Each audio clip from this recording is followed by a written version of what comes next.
So as the Battle of Earth begins, I want to take a closer look today at the UNSC defenders of humanity's homeworld, fighting in one of the most important battles in human history. So today let's take a closer look at the UNSC home fleet and the UNSC defensive perimeter established around Earth.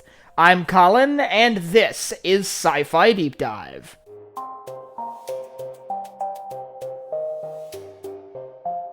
Remember, if you enjoyed this video, to head down below and hit that subscribe button.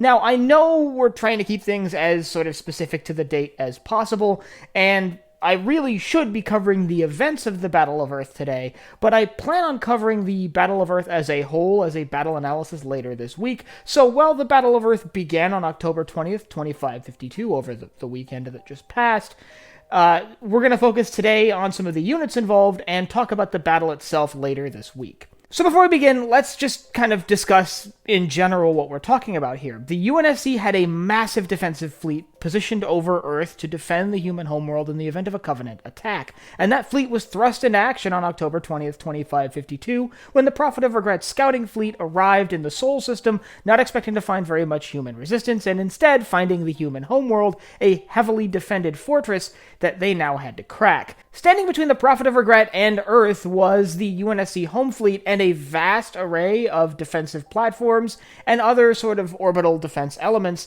that would hinder a Covenant invasion. As a result, this battle ended up being really costly for the Covenant forces involved, at least initially. Of the 15 Covenant vessels that arrived over Earth on October 20th, 2552, only one would make it through to the surface, a single carrier serving as the formation's flagship and the personal flagship of the Prophet of Regret. The rest of the Covenant fleet would be destroyed by UNSC orbital defenses and a vast fleet that had assembled over the planet Earth. And while the battle would be looked at as a human space victory, something relatively rare in the Human Covenant War, it was a costly one. Furthermore, it was relatively short-lived because by the following day, October 21st, a Covenant reinforcing fleet had arrived over the Earth, and the battle had turned in favor of the Covenant, or at least Covenant loyalists, as by this point the schism was now starting to show. So we know that over Earth, the time of the arrival of the Covenant fleet was a number of UNSC fleets.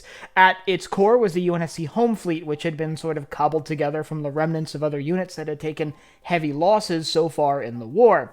They formed the main body of the UNSC defensive structure defending humanity's homeworld. The UNSC home fleet had more or less been organized just a few months earlier, back in May, consisting of, like I said, the shattered remains of other fleets that had lost many of their ships in previous engagements. But they weren't the only naval force in the Sol system at the time. There were several other fleets that were in the vicinity of the Sol system or within the Sol system that were able to quickly respond and take part in the battle. Those fleets involved the 5th Fleet, the 2nd Fleet, the 7th Fleet, and the 16th Fleet, all of which participated in this initial engagement.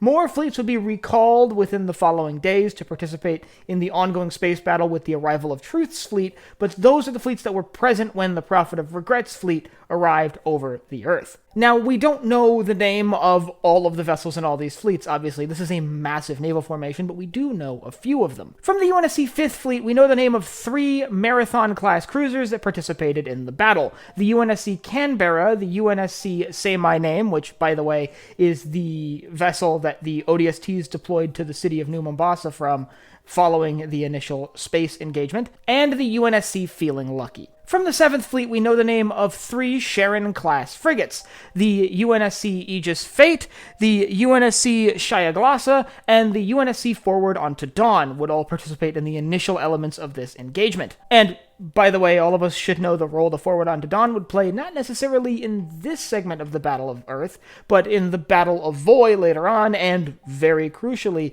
in the Battle of Installation 00 in December that would culminate in the end of the conflict. Now, there are several vessels that we don't know exactly which fleet they're from, but it's safe to assume that a lot of these vessels are from the home fleet, as it was the largest UNSC formation in the system. These vessels include the UNSC Destroyer, the UNSC Baricidas, the Paris-class frigate, the UNSC Paris, the Starwalt-class light frigate, the UNSC In Amberclad, which would ultimately venture down to the surface to engage the Covenant carrier over New Mombasa, before following that carrier to Delta Halo, where it would take part in the Battle of Delta Halo. Two more frigates of unknown classification, the UNSC Charlon and the UNSC Redoubtable, would also play a role in this engagement. Beyond that, we know that the UNSC fleet was supported by a large number of orbital defense platforms of the Moncton class, which include stations like Cairo, Malta, Athens, and Nassau.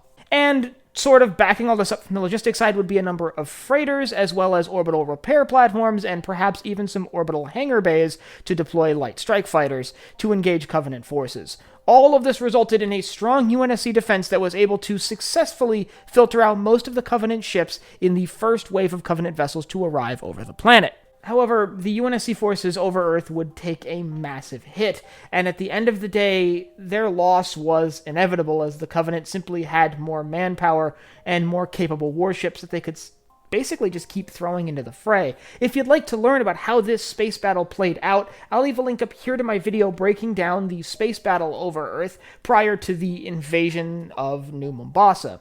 And I'd like to let me know down in the comments whether you think this is an effective defensive strategy to just pull everything that's damaged back to Earth and build a sort of ragtag fleet out of that, or do you think those forces should be pushed to the front lines while the more intact units are held back to defend humanity's core worlds? And if you have anything else you'd like to see covered in Halo, Star Wars, or anywhere else in science fiction, you can let me know down below in the comments. Last but not least, if you enjoyed this video, head down below, hit the like button, the subscribe button, and the bell icon so you get notified when I upload new videos. So for Sci-Fi Deep Dive, I'm Colin, and I will see you next time.